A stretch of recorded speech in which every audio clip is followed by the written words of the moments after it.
Capítulo 1. Não vim destruir a lei. A nova era. Deus é único e Moisés o Espírito que Deus enviou com a missão de fazê-lo conhecer, não somente pelos hebreus, mas também pelos povos pagãos. O povo hebreu foi o instrumento de que Deus se serviu para fazer sua revelação, através de Moisés e dos profetas. E as vicissitudes da vida desse povo foram feitas para chocar os homens e arrancar-lhes dos olhos o véu que lhes ocultava a divindade. Os mandamentos de Deus, dados por Moisés, trazem o germe da mais ampla moral cristã. Os comentários da Bíblia reduziam-lhes o sentido, porque, postos em ação em toda a sua pureza, não seriam então compreendidos. Mas os 10 mandamentos de Deus nem por isso deixaram de ser o brilhante frontispício da obra, como um farol que devia iluminar para a humanidade o caminho a percorrer. A moral ensinada por Moisés era apropriada ao estado de adiantamento em que se encontram os povos chamados à regeneração. E esses povos, semi-selvagens, quanto ao aperfeiçoamento espiritual, não teriam compreendido a adoração de Deus sem os holocaustos ou sacrifícios, nem que se pudesse perdoar a um inimigo. Sua inteligência notável no tocante às coisas materiais e mesmo em relação às artes e às ciências estava muito atrasada em moralidade, e eles não se submeteriam ao domínio de uma religião inteiramente espiritual. Necessitavam de uma representação semimaterial, como a que então lhes oferecia a religião hebraica. Os sacrifícios, pois, lhes falavam aos sentidos, enquanto a ideia de Deus lhes falava ao espírito. O Cristo foi o iniciador da mais pura moral, a mais sublime, a moral evangélica, cristã, que deve renovar o mundo, aproximar os homens e torná-los fraternos, que deve fazer jorrar de todos os corações humanos a caridade e o amor do próximo, e criar entre todos os homens uma solidariedade comum, uma moral, enfim, que deve transformar a terra, fazê-la morada de espíritos superiores aos que hoje a habitam. É a lei do progresso, a que a natureza está sujeita, que se cumpre, e o Espiritismo é a alavanca de que Deus se serve para elevar a humanidade. São chegados os tempos em que suas ideias morais devem desenvolver-se, para que se realizem os progressos que estão nos desígnios de Deus. Elas devem seguir o mesmo roteiro que as ideias de liberdade seguiram, como suas precursoras. Mas não se pense que esse desenvolvimento se fará sem lutas. Não, porque elas necessitam, para chegar ao amadurecimento, de agitações e discussões, a fim de atraírem a atenção das massas. Uma vez despertada a atenção, a beleza e a santidade da moral tocarão os espíritos, e eles se dedicarão a uma ciência que lhes traz a chave da vida futura e lhe abre a porta da felicidade eterna. Foi Moisés quem abriu o caminho. Jesus continuou a obra e o Espiritismo a concluirá.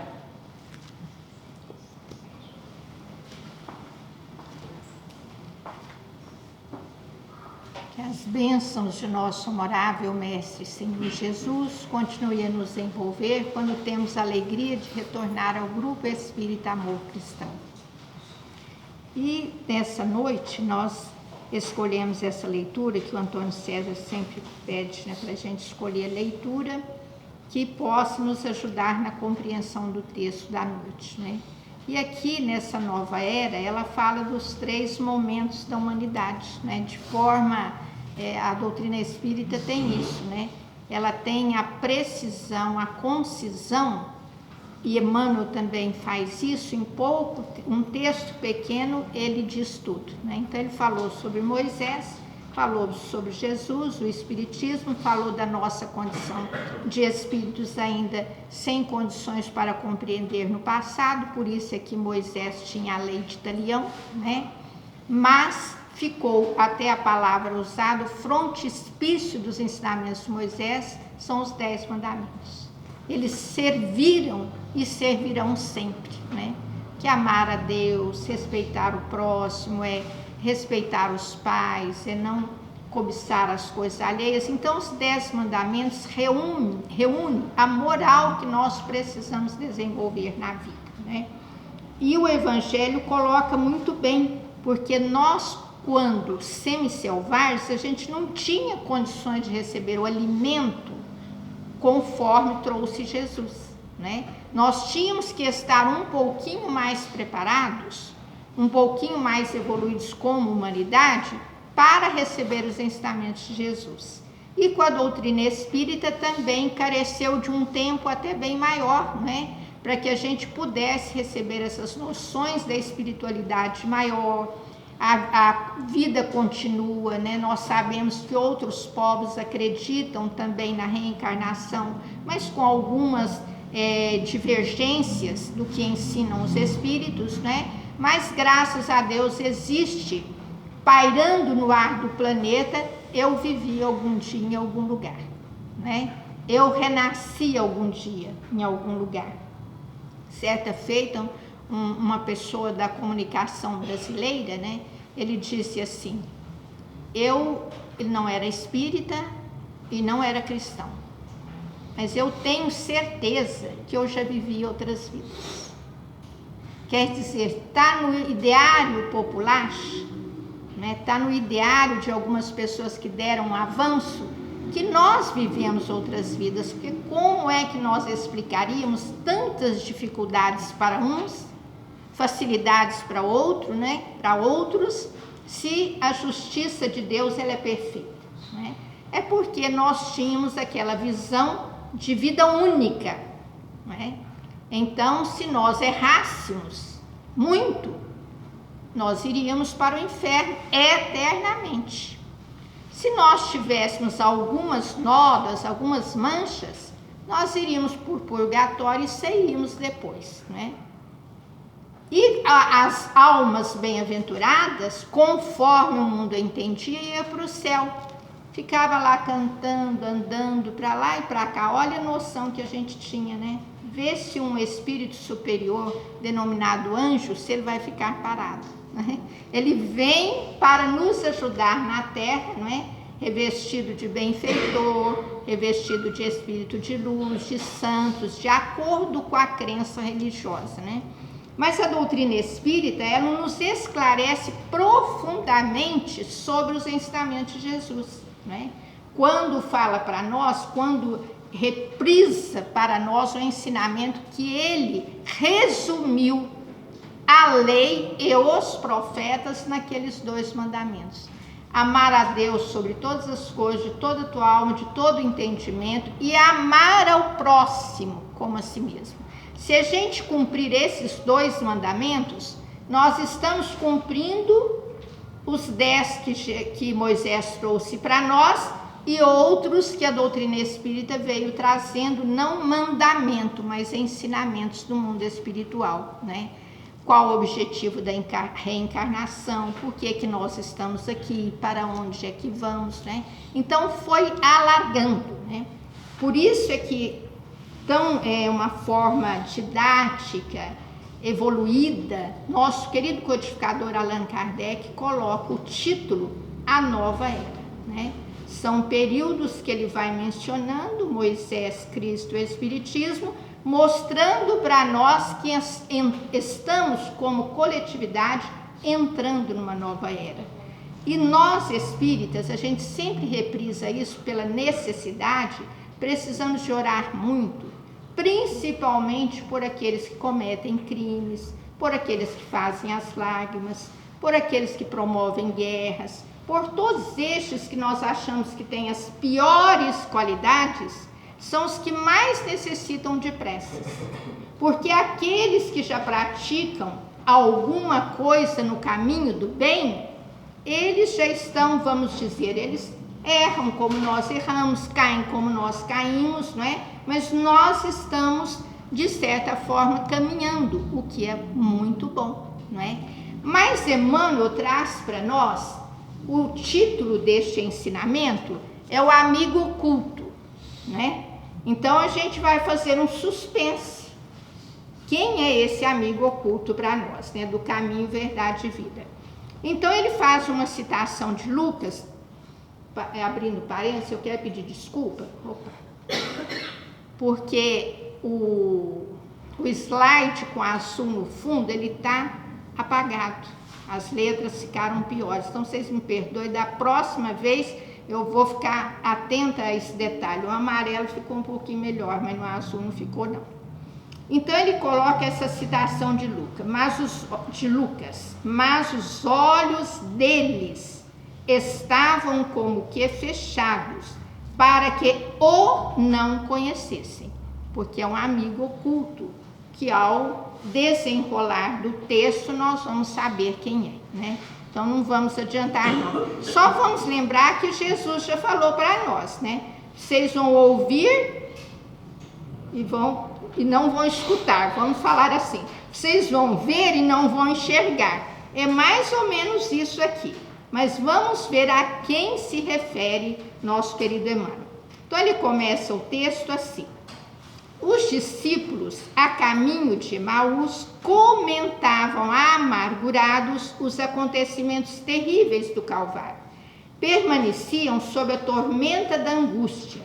A dúvida penetrava-lhes a alma, levando-os ao abatimento e à negação. Gente, imaginemos nós a posição dos discípulos que tinham na personalidade do Cristo aquele que seria vencedor, exitoso, e ele foi levado para uma cruz, morreu numa cruz, não é? Então isso trouxe, diz Emmanuel, para eles um abatimento muito profundo, uma angústia, olha, angústia, e levando-os também à negação, né? Certo, lá no íntimo eles diziam, mas Jesus, por que o senhor não reagiu? Por que o senhor não foi contra? Isso são palavras minhas que não está escrito em nenhum lugar, né? A gente é que vai tentando entender melhor, né? Porque era uma tristeza muito profunda.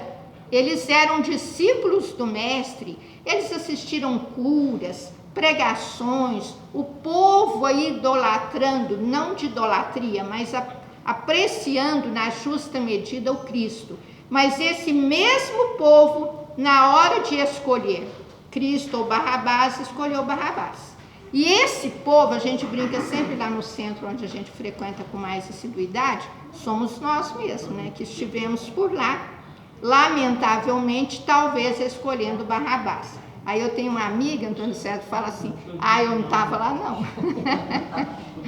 Aí eu brinco com ela, bom, a população era menor, então vamos admitir que você não estava, né? Mas em geral, nós estamos aqui há algum tempinho, alguns milênios, né? Eu ia falar séculos, mas é milênios mesmo. Então vejam bem, eles que eram discípulos estavam na negação, e nós, né? O que nós falaríamos hoje? Aí eles vão andando para Emaús, que é uma localidade, eles usam lá, não é metro nem quilômetro não, esqueci a medida que eles usam lá no Velho Testamento. Não vou lembrar não, vou não. Não, é mais antigo do que légua, légua eu ainda lembro. Não, é um nome que a gente não usa. Que eu olhei nos 4 evangelistas, esse nome a gente não usa, eu fico devendo para a próxima, tá? Um homem desconhecido, porém, alcançou-os na estrada, porque eles iam para Emaús, né? Que distava um pouco lá de Jerusalém, então eles iam para aquela localidade. Oferecia esse homem, que alcançou aqueles 2 discípulos, oferecia o aspecto de mísero peregrino. Sem identificar-se, esclareceu as verdades da Escritura, exaltou a cruz e o sofrimento. Então ele apareceu como peregrino, olha lá, mísero peregrino, não era um peregrino só, era mísero, coitado, né? Aliás, ele aparece em outros contos também como alguém destituído de apresentação social, vamos dizer assim, né? Ele, sem falar quem era, graças a Deus, né? Ele começa a falar sobre as Escrituras. Porque os discípulos naquela angústia, quando ele começa a falar, vocês estão comentando angustiados, lá no Velho Testamento, né? No Novo Testamento, melhor dizendo. Aí ele diz, mas não sabeis o que ocorreu em Jerusalém, o Messias foi condenado? Então eles começam a esclarecer a esse peregrino os acontecimentos ocorridos, né? Com o nosso querido Mestre Jesus, que foi a crucificação, foi toda aquela tormenta do Calvário, né? E que eles estavam angustiados por isso. Então aquele mísero peregrino, ele esclarece, ele volta nas Escrituras, fala sobre os profetas e fala com os discípulos, mas vós sabeis, não é? Está escrito lá que ele sofreria, o Messias passaria por aqueles pedaços. Vocês estão sem bom senso. Ele usa outra palavra, mas o significado é bom senso, porque está escrito que ele passaria por isso. Ou seja, por que é que vocês estão espantados? Mas, entre parênteses, eu diria assim, eu não ficava só espantada, não. Eu ficava deitada no chão de pensar, meu Deus, o Messias está passando por isso? Né? Porque imaginemos ouvir Jesus estar perante o magnetismo do Mestre e depois vê-lo pendurado na cruz, é um negócio difícil, né? Não, gente. Aí Emmanuel continua assim. Ambos os companheiros que se haviam emaranhado no cipoal de contradições ingratas experimentaram agradável bem-estar ouvindo a argumentação confortadora sobre as Escrituras, sobre aquilo que aconteceria, né? Então foi uma conversação de esclarecimento que trouxe a eles um bem-estar muito grande. E eles continuam caminhando com aquele mísero peregrino e a um certo momento o peregrino vai se afastar deles. Mas o que ele fala aqui? Somente ao... Ah, não, gente, deixa eu... Agora tem que falar. Somente ao termo da viagem, eu queria fazer suspense, não dei conta de fazer o suspense. Somente ao termo da viagem, em se sentindo fortalecidos no teto ambiente da hospedaria, perceberam que o desconhecido era o Mestre. Então, lá no Novo Testamento, fala que Jesus, que agora a gente, né, já deu spoiler, né? Fala uns negócios assim, moderno, não é? O spoiler fora de hora, né? Então, eles entraram para a hospedaria e sem perceber, depois de toda aquela conversação, que era alguém superior. Nada, bateu nada neles, né? Por isso é que eles são chamados assim, vocês não estão sabendo discernir, não tem bom senso pelo Mestre, né? Quando eles chegam na hospedaria, antes nós havíamos falado que Jesus faz menção, agora eu estou usando a palavra Jesus, né? Mas o peregrino fez menção de seguir. Aí eles falam, não, vem conosco na hospedaria. Eles estavam se sentindo bem com aquela conversação, quem é que não é? Vamos junto, né? Vamos continuar com esse bem-estar. Somente quando ele começa a partir o pão, na hospedaria, que eles reconhecem que é Jesus, que está perante eles. Agora veja, pensemos nós, eles conviveram com o Messias, pelo menos por 3 anos, né? Durante o seu apostolado junto ao público, né? Eles viram as pessoas serem curadas pelo Mestre, serem esclarecidas, serem bem tratadas. Até as crianças receberam um tratamento diferente. Ele pegou-as no colo, né? E falou para os discípulos que queria tirá-las, deixai vir a mim as criancinhas. Então, todas essas coisas estavam no pensamento daqueles discípulos, não é? Mas eles não conseguiram compreender que aquele peregrino, na verdade, era aquele mestre de amor e de sabedoria que eles conviveram durante 3 anos. né? Aí Emmanuel continua assim: ainda existe, aí ele vem puxar nossa orelha, né? Ainda existem aprendizes na estrada simbólica de Emaús todos os dias. Ou seja, nós andamos com pessoas que têm qualidades, que têm avanço espiritual, e nem sempre nós temos a condição de compreender. Então ele fala: atingem o Evangelho e espantam-se em face dos sacrifícios necessários à eterna iluminação espiritual. Então nós chegamos no Doutrina Espírita, o primeiro momento fica entusiasmo, né? Aquele entusiasmo, nossa, mas eu vou renascer, eu venho dessa situação, estou melhorando, que beleza, tudo. Mas aí surge a necessidade da reforma íntima que Kardec coloca aqui, né? Da transformação moral e dos esforços para a gente dominar as más inclinações. Aí a gente começa a querer deixar as tarefas de lado, né? O que ele está falando aqui, ó. O que é necessário à nossa iluminação espiritual exige mudança. Não tem como, depois de tomar conhecimento dos ensinamentos de Jesus, à luz da doutrina espírita principalmente, nós continuarmos com os mesmos pensamentos, os mesmos julgamentos e a mesma posição. Não tem jeito. Nós temos que melhorar um catiquinho, nem que seja o salário mínimo deste tamaninho aqui, né?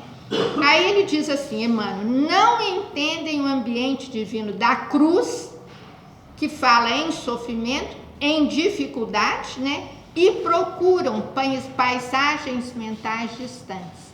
Aí a gente ficou pensando lá em casa, quantas vezes aqui na casa espírita, estou falando aqui, não é exatamente aqui, né? Mas dentro do movimento espírita as pessoas começam, pegam as tarefas, depois elas vão faltando, aí você pergunta: Antônio, cadê aquele Antônio? Cadê aquela pessoa que... É mesmo, não tem vindo mais, né? Porque aí ele fala assim, você conversa com ele, às vezes ele diz assim: agora eu estou cuidando de educar os meus filhos, de ganhar um pouquinho mais de dinheiro para colocá-los na faculdade. Então a gente começa a fazer argumentações com paisagens mentais distantes daquele propósito de iluminação. É necessário trabalhar, é necessário cuidar dos filhos, tudo isso muito natural, é necessário. Mas é necessária a nossa evolução espiritual, nós não podemos inverter as coisas. Nós precisamos atender ao mundo, mas não esquecer que não somos daqui. Nós estamos temporariamente na Terra, né? Mas a nossa morada verdadeira é o plano espiritual, né? Aí Emmanuel continua para nós. Sônia, olha lá o relógio, passou tudo quase. Entretanto, chega sempre um desconhecido, olha como o plano superior é bom para nós. Chega sempre um desconhecido que caminha ao lado dos que vacilam e fogem. Ele vem com que não quer nada, mas ele te dá aquela sustentação, né? Tem a forma de um viandante incompreendido, muitos não compreendem, mas ele está ali te sustentando. De um companheiro inesperado, que de repente você está num processo de angústia diferente dos discípulos, bem menor, mas aí chega um companheiro inesperado que te dá, às vezes, uma frase, ou escutando apenas, te dá aquele conforto para você continuar a caminhada para o bem. De um velho generoso, né? Uma pessoa que com a experiência te oferece um pouco de bagagem, e de uma criança tímida, que vai despertar em nós faculdades para que a gente possa perceber coisas muito mais importantes do que só a realização física, coisas do mundo físico. Aí ele encerra esse parágrafo dizendo assim, o Emmanuel: sua voz, cada um destes aí, é diferente das outras, é como peregrino. A distância é muito grande, né, gente? Mas a voz é diferente das outras, seus esclarecimentos mais firmes e seus apelos mais doces. Então ele faz aqui uma comparação com o mestre, porque a voz de Jesus realmente tinha um magnetismo completamente diferente das outras vozes. Os esclarecimentos deles eram firmes sem ser agressivos, mas era firme. Sim, sim, não, não. Vai e não peques mais. Eu não te condeno, vai e não peques mais. Então tinha firmeza sem ter agressividade, que às vezes a gente, para ter firmeza, a gente usa uma certa agressividade. Nós outros, né? Não quer dizer vocês, não. E seus apelos mais doces, né? Porque imaginemos os apelos de Jesus. Quando ele chega perto do Pedro e do irmão dele, vocês vamos pescar, deixa aí as canoinhas, deixa a pescaria, vamos pescar almas, né? Eles aceitaram na hora, gente, olha que coisa linda, né? Aí a gente pensa, mas eles foram e nasceram com esse propósito, a gente sabe disso. Mas mesmo assim, a solicitude deles foi imediata. Aí a gente lembra do Saulo de Tarso. Por que me persegues, né? Quando Jesus pergunta, Senhor, que queres que eu faça? Ele não demorou nem um minuto para fazer essa pergunta para Jesus. Que queres que eu faça? Uma mudança radical, né? Mas aquele apelo doce, aquele esclarecimento fazia realmente mudanças, né? Que a gente às vezes não consegue fazer. Então Emmanuel diz assim, quem partilha por um momento do banquete da cruz, jamais poderá olvidá-la, né? Muitas vezes partirá mundo afora, demorando-se nos trilhos escuros. A gente sabe do recado da cruz. Aliás, quando ele diz, perdoai-lhes, Pai, porque não sabem o que fazem. Olha que recado magnífico. Sofrendo e pede perdão com um espírito de grandeza inigualável para nós, para aqueles que o crucificaram, que fizeram tudo aquilo com ele, não é? Então ele diz que esse banquete espiritual nós podemos até caminhar para trilhos escuros, mas fica, como diz os antigos aqui, fica na nossa cachola, na nossa cabeça, né? Fica aquele ensinamento gravado. O banquete espiritual com Jesus me convida a coisas muito diferentes do que só cumprir o dever na terra. É necessário, mas não é só isso. No entanto, ainda desse parágrafo, um minuto virá em que Jesus, de maneira imprevista, busca esses viajores transviados e não os desampara enquanto não os contempla, seguros e livres, na hospedaria da confiança. Olha que coisa magnífica. Então a gente não esquece o banquete espiritual, ainda que a gente passe, isso sou eu, minha palavra, a gente passe várias centenas e centenas de encarnações nos trilhos escuros. Entretanto, Jesus está de olho em nós. Aí a gente tem que dizer, não está de olho assim não, né? Mas é que o propósito do mestre é ajudar a humanidade, né? Então, junto com ele, existem aquelas equipes de trabalhadores que vêm nos ajudar, em nome do mestre. E ele busca quem? Os viajores transviados, aqueles que estão equivocados no caminho, aqueles que fazem o mal, porque a gente já disse até anteriormente, quem já está no caminho do bem é como os pais, né? Os pais têm lá, hoje não tem mais 5, 10 filhos não, né, gente? Hoje é 2, 1, nenhum, né? Mas quando tinha aquele monte, tinha 1 ou 2 levantíssimo. E o pai e a mãe, parece que passava a mão na cabeça deles. Aí os outros falavam assim, tá vendo? Protege. O fulano faz e faz errado, protege. Mas não é. Intimamente, aquele pai e aquela mãe sabia que aquele espírito era muito mais necessitado de amparo. É o que Jesus fala para nós aqui. Nós estamos transviando, mas ele não desampara enquanto não nos vê no caminho seguro e livre. Aonde? Na hospedaria da confiança, porque ter confiança é também ter fé, né? Ter fé em Deus é ter confiança nos ensinamentos, é ter confiança nos benfeitores, é ter confiança na vida, é ter confiança em você. Ou seja, é nós confiarmos com aquele que vem governando o nosso planeta desde a sua criação. ou seja, ele é o co-criador do planeta Terra, né? Então a gente agradece profundamente a esse amigo oculto, aí a gente tem que voltar lá, né? Na primeira, do que a fala de Lucas. Mas os olhos deles, dos discípulos que estavam indo para Emaús, como que fechados para que o não conhecessem, né? Então eles estavam, diz lá no Novo Testamento, os olhos turvados. Você via, mas uma neblina, não é? Não é de ignorância, né? Mas uma neblina natural ali, pelo desconhecimento deles, fizeram com que eles andassem um bom tempo com o Messias, sem desconfiarem que ele era o amigo oculto. Então nós agradecemos, lá já passou uns 2 ou 3 minutos, né? Muito obrigada, que Jesus os ampare e abençoe.